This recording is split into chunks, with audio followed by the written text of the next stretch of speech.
Hello everyone, and welcome back to JAS Reviews.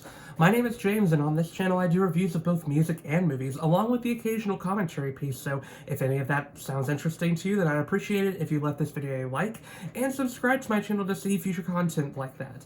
And today, welcome to actually my first piece of reviews for the year 2023. I've been focusing on this season a lot, and for that reason, I do have some catching up to do. Since we have been talking about movies a lot with the movie list season in January to a little bit early February, I am going to be talking about music today.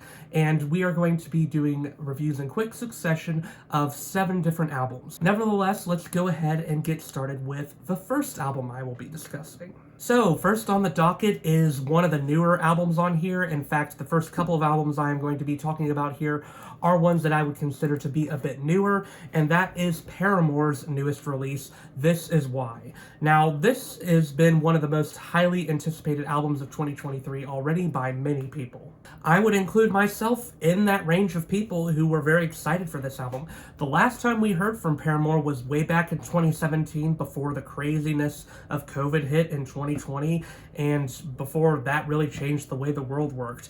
And so, it's not too surprising to me that Paramore in 2023, even 3 years after the pandemic and in a year when the pandemic has been officially declared as ended, has made a pandemic-inspired album. What might be a little more surprising here, but maybe shouldn't have been surprising in retrospect, is how drastically Paramore changed their sound from After Laughter.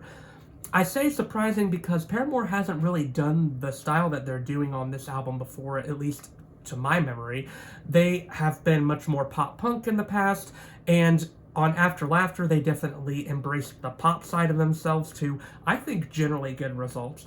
But they've never really done post-punk, at least to the degree on this album, and they really go for it on here. But I also should say that I shouldn't be surprised because Paramore has never been the type to paint themselves into one particular box. Another reason I shouldn't be too surprised is because Hayley Williams in her solo career has embraced some definite changes in her vocal delivery especially. She is a very different vocalist from where she was on Riot and Brand New Eyes especially.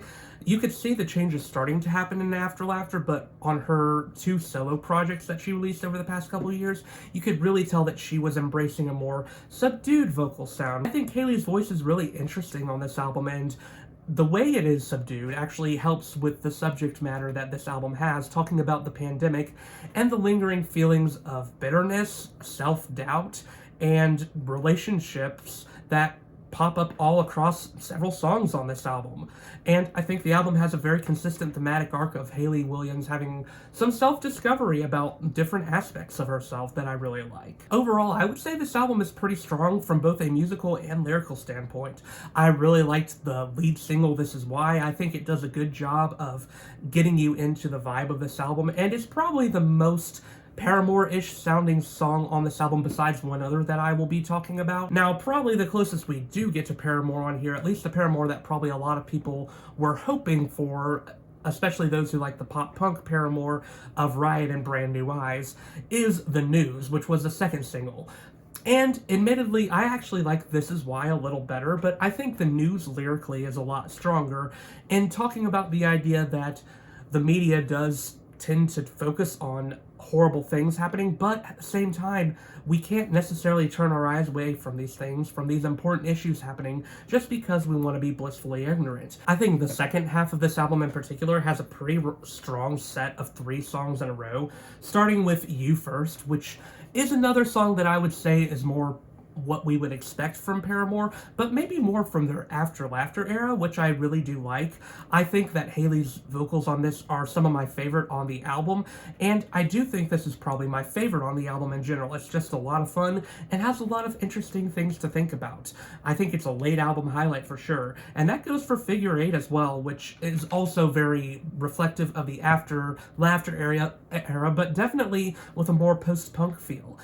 And I think this one has an intriguing idea in it too. And then Liar comes in, which is a really cool ballad where Hayley is reflecting on her newfound relationship with her bandmate that she is in the band with, and how she was trying to deny to herself that she had these feelings, but she couldn't really. And it's interesting to see her having all this self-doubt and wrestling with it. And the closer, Thick Skull, is pretty awesome. I love the way this song progresses, and it ends the album on a pretty positive note. There are, of course, some weaknesses to this album.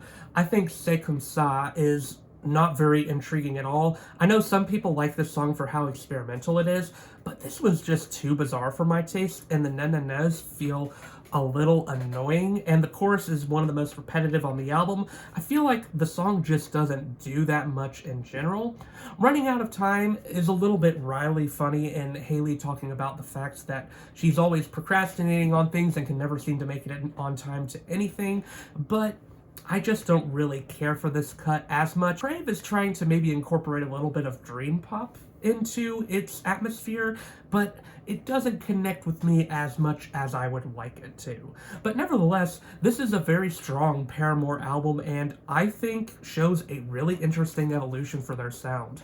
I really like where they're going here. The post-punk textures are all over this and work very well, and they took a bold risk here, and I think it paid off. Like I said, I do think I like this one a little better than After Laughter, even though I did like After Laughter, but I can't say that I really prefer this one over Brand New Eyes or Riot.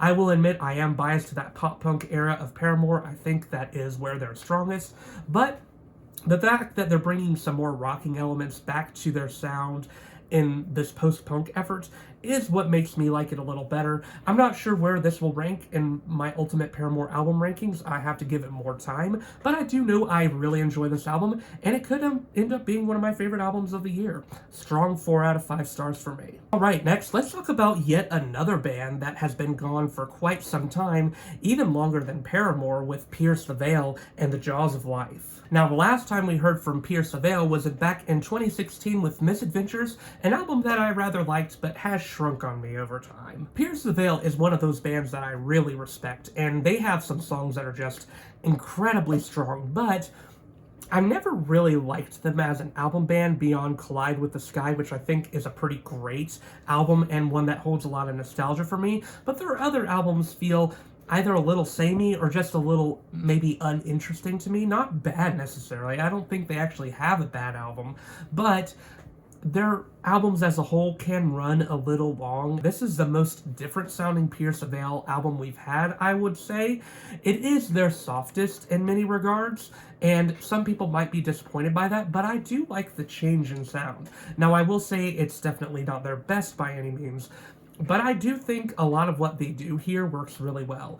And this album, man, it begins on a strong note, which is sort of unfair to a lot of the rest of the album because the first 2 tracks on here are so great that a lot of the other tracks end up sort of faltering by comparison. Death of an Executioner is positively epic and feels like classic Pierce the Veil, especially the Pierce the Veil of their second and third album. Past the Nirvana, which was the lead single for this album, is very intense and is very different for Pierce the Veil. It includes a lot more screams than you hear from him, and I love the way the song builds up over the verses, into the chorus, and then the chorus just explodes in this really incredible way. This song feels very unsettling, and I think it is appropriately so. Flawless Execution is a really interesting cut too, where Vic Fuentes talks about the sort of blurred line between love and lust, and I think Vic's voice is probably at its best on here. He really shines strong on this one, and the title track is pretty good as well. It's an interesting direction for Pierce the Veil to go for sure, as it's taking in some 90s influences that I don't really see them having on their past albums, but I think it works pretty well for them, and especially for the tone of this album. Damn the Man, Save the Empire is definitely one of my top favorites on the album. I really like the message of this one, as it discusses the idea that a celebrity, you don't see them as a whole person if you're a fan of a celebrity, and because of that, when darker things are revealed about them, you suddenly start to turn against them, even though they're just a flawed human in many ways. And so Vic is basically begging fans to not worship him as some sort of idol, and to instead view him as a person, as hard as that is to do. Now, this album is not entirely flawless, of course. There are some issues with it, and I think It's mainly the relationship-centric cuts where I don't care for it, unfortunately, and that's sort of disappointing because I can feel that Vic is definitely in a good place. He is married now. He's married to the person he's been with for 7 years, and I'm very happy for him for that, but the relationship-centric songs on this feel very cheesy to me and very half-baked, and the pop-punk textures on them just aren't super interesting to me. Even When I'm Not With You feels very cliched and just like it's going to be meant for the radio. It doesn't do much interesting in my opinion. The chorus is a little catchy, I guess, but the song comes and goes without leaving a whole lot of impact on me. Emergency Contact is probably my least favorite on the album. I do not really care for this one at all, and the concept of it is just super weird to me. Nevertheless, I did enjoy this Pierce the Veil album overall. I think it is a good album, and I don't know if I like it as much as their previous albums. In fact, this one might be one of their weaker releases. I do like Misadventures better than this, even though that album has shrunk on me. I do think Misadventures is a little more energetic than this release, but I think Pierce the Veil fans will be satisfied. 3.5 out of 5 stars for me. Next up, let's talk about an artist that I never expected to talk about again, since I am not really the biggest fan of them, and I feel like it's unfair for me to talk about them because I just don't like their sound, but let's talk about Lil Yachty's newest album, Let's Start Here. Now, I'm not going to be harping on this one too much because I honestly don't have a crazy amount to say compared to other people who might be better equipped to talk about this album than me, especially those who are more familiar with this rapper's history. But let's just say years ago, I was not a fan of this guy at all. I hated the song Minnesota. When I heard all the huge praises being sung about this album, curiosity got the best of me, so I checked it out, and believe it or not, I actually really liked this. Now, I wouldn't say I'm head over heels for it like some people are, but I can see why a lot of people do like it. Lil Yachty is definitely embracing a much more acidic rock trippy feel on this album. It is very Pink Floyd in many ways, and the opening song, The Black Seminole, is Pink Floyd to the extreme. And I really like The Black Seminole, even though it is undeniably Pink Floyd. It is psychedelic to the extreme, and the song really goes in interesting places in its 7-minute runtime. It's already one of my favorite songs of the year because I just love musically what it does. And while this is by far the strongest song on the album for me, I don't think that the album falters by any significant means after this. I think The Ride and Running Out of Time are both pretty interesting cuts too, and it shows that Lil Yachty is actually dedicated to the style that he's going for. Running Out of Time is especially great, especially with Magdalena Bay's pretty awesome production, and I really like the concept of the song as Lil Yachty gets a little more desperate with the fact that he is running out of time to tell this girl how he feels about her. And man, the closing songs on this album are pretty great too. The Alchemist is really cool sounding, I really like the vibe of it, and Reach the Sunshine, man, what an epic conclusion to this album that I absolutely love. Now, I will say that the middle half of this album does falter a little bit. I think it becomes a little dull and uninteresting for a while, and I think songs like Pretty and Drive Me Crazy just don't do a whole lot to leave an impact on me. Overall, this is a pretty strong release, and it's not one that I expected to enjoy as much as I did, but I could see myself listening to this at night when I'm in bed because it is perfect for that vibe, and also perfect for a night drive in many ways. A solid 3.5 out of 5 stars for me. I'm surprised, but it is a pleasant surprise. Now next, let's talk about Sam Smith's newest album, Gloria. I'll admit, I checked this one out of a sense of duty because I do like Sam Smith as a vocalist still, and I have checked out all of their albums up until this point, but man, this one let me down. Their last album, for as bloated as it was, I did overall enjoy, even though it was very, very flawed. But I think this album is a step down. It is a mess, it is all over the place, and while I do like that the album is about Sam Smith finally finding themselves and coming to terms with who they are, I think overall it just doesn't work because of how messy the album can be in talking about love. I do like the opener Love Me More, even though it is just generic Sam Smith. It's basically Stay With Me Part 3 or 4. It's like what all of their lead singles are, in my opinion. They all sound like this piano-driven ballad with a gospel choir in the back, but I do enjoy it for as pretty much copy and paste as it is in many ways. I also think No God is pretty good and might even be my favorite on the album. I like the R&B feel of it, and I think Sam Smith is a very confident vocalist on here. And Lose You is pretty fun as well with its more minor club beat going on. But overall, this album is just messy and tries to go for so many genres, but I feel like it never works as well as it wants to. Unholy is the prime example of this to me. This was one of my least favorite songs of last year, and I think it is highly representative of how this album is trying to be so many things at once and just doesn't get there. And overall leaves this album out on a bittersweet note, I think. This album has its potential, has its places where it works, but I think that Sam Smith just needs to find maybe a better focus on their next album, because this one was just very mediocre to me. 2.5 out of 5 stars for me. Now next, let's talk about Elle King's newest album, which is entitled Come Get Your Wife. The only reason I really checked out this album is because I was a big fan of the song Drunk and I Don't Want to Go Home. I think that song was a lot of fun, and so I went and checked out the rest of the album to see how this apparently more country pivot for her would work. And after hearing this, I would be curious to hear her other albums, because I actually thought this was a pretty solid slice of country. This is a very upbeat and fun country album too, which is how I sort of like my country. I like it more on the rock feeling side, and Elle King definitely has a grit to her voice that can bring that rock edge to this album pretty well and pretty naturally, especially on a song like Blacked Out, which has a pretty rocking country feel to it that I like. But there are a lot of sincere moments on here too where Elle King is looking inward, such as Worth a Shot, which has a great feature from Dierks Bentley. I really like how their vocals come together. But, and maybe it's because I've heard this song so many times, I do think Drunk and I Don't Want to Go Home is still my favorite on the album. And even for as cheesy as Try Jesus is, which this song is cheesy, don't get me wrong, Elle King sells it, and I feel like it's sincere. I will say that there's nothing on this album that particularly impressed me. I didn't really care for the opener Ohio. It felt like a little bit of an awkward way to open up the album, and I think Before You Met Me is a little too short to leave much of an impact.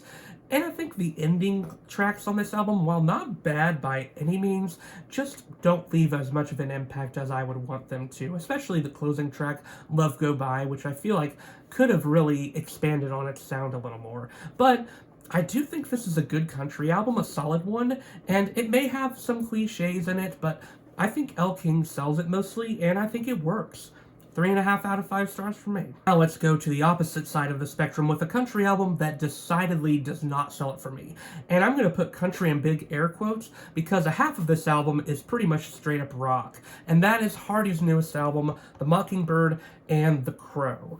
Now, I heard Hardy's lead single Wait in the Truck for this album, and I had very complicated feelings on it. The storytelling was sort of intriguing on it, and I thought it was playing out like a movie in my head, which was pretty cool, but at the same time, when you look at it in context, it is very much so a revenge fantasy. Unfortunately, I would say that Hardy doesn't really get much more interesting than that on this album in terms of his storytelling, and in many places, this album feels super generic or super infuriating, especially on the rock side, which I'll talk about in a second.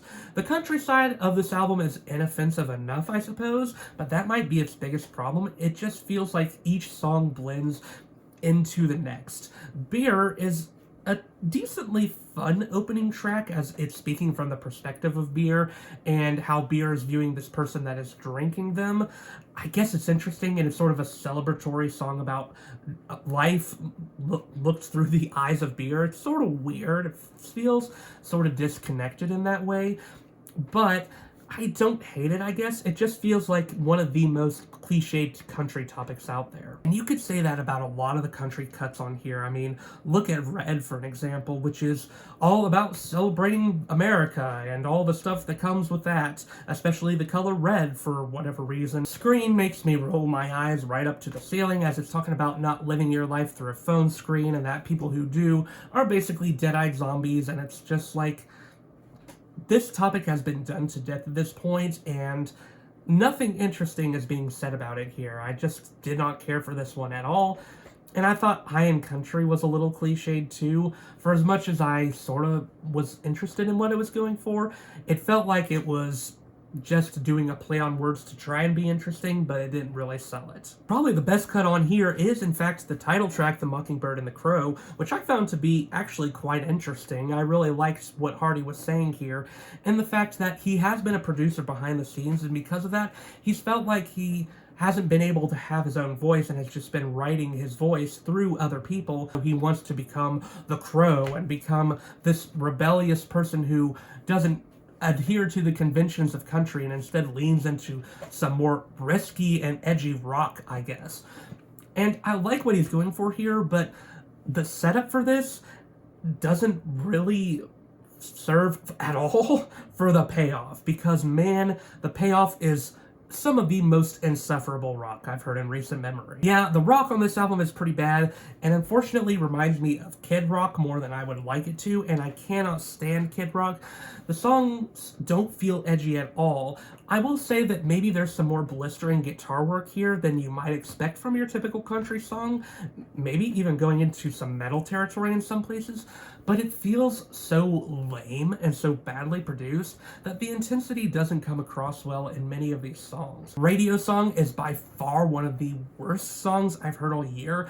I'm not sure what they were trying to do on this track because it is just disastrous, and I'll probably talk about it more when I talk about my worst songs of the year because, yeah, this one is a huge contender for that. And Jeremy McKinnon, what are you doing? You somewhat redeemed yourself with A Day to Remember with Miracle last year, but now you're leaning back into that You're Welcome-esque type of trash again. And My Faith is Lost all over again. Ugh, I can't stand this song at all. And the closing song, the Redneck song, just feels like a parody. It doesn't feel like it's honoring those types of people at all. It feels like it's making fun of them. A lot of country artists do put on a persona. A lot of country artists are just millionaires masquerading as working class people. And I don't necessarily view that as a horrible thing, especially if they're doing it well enough. But Hardy is just doing it in an even weirder way by claiming that he is someone who is going to be this rebellious country rock artist, but the rock here is as radio ready as you can get and not risky at all, and the country here is pretty dime a dozen for country, so I don't really buy anything that he's trying to sell here. And he might be a good enough producer, but he has a lot of growth to do as an artist. 2 out of 5 stars for me. And finally, let's end off with Ava Max's newest album, Diamonds and Dancefloors.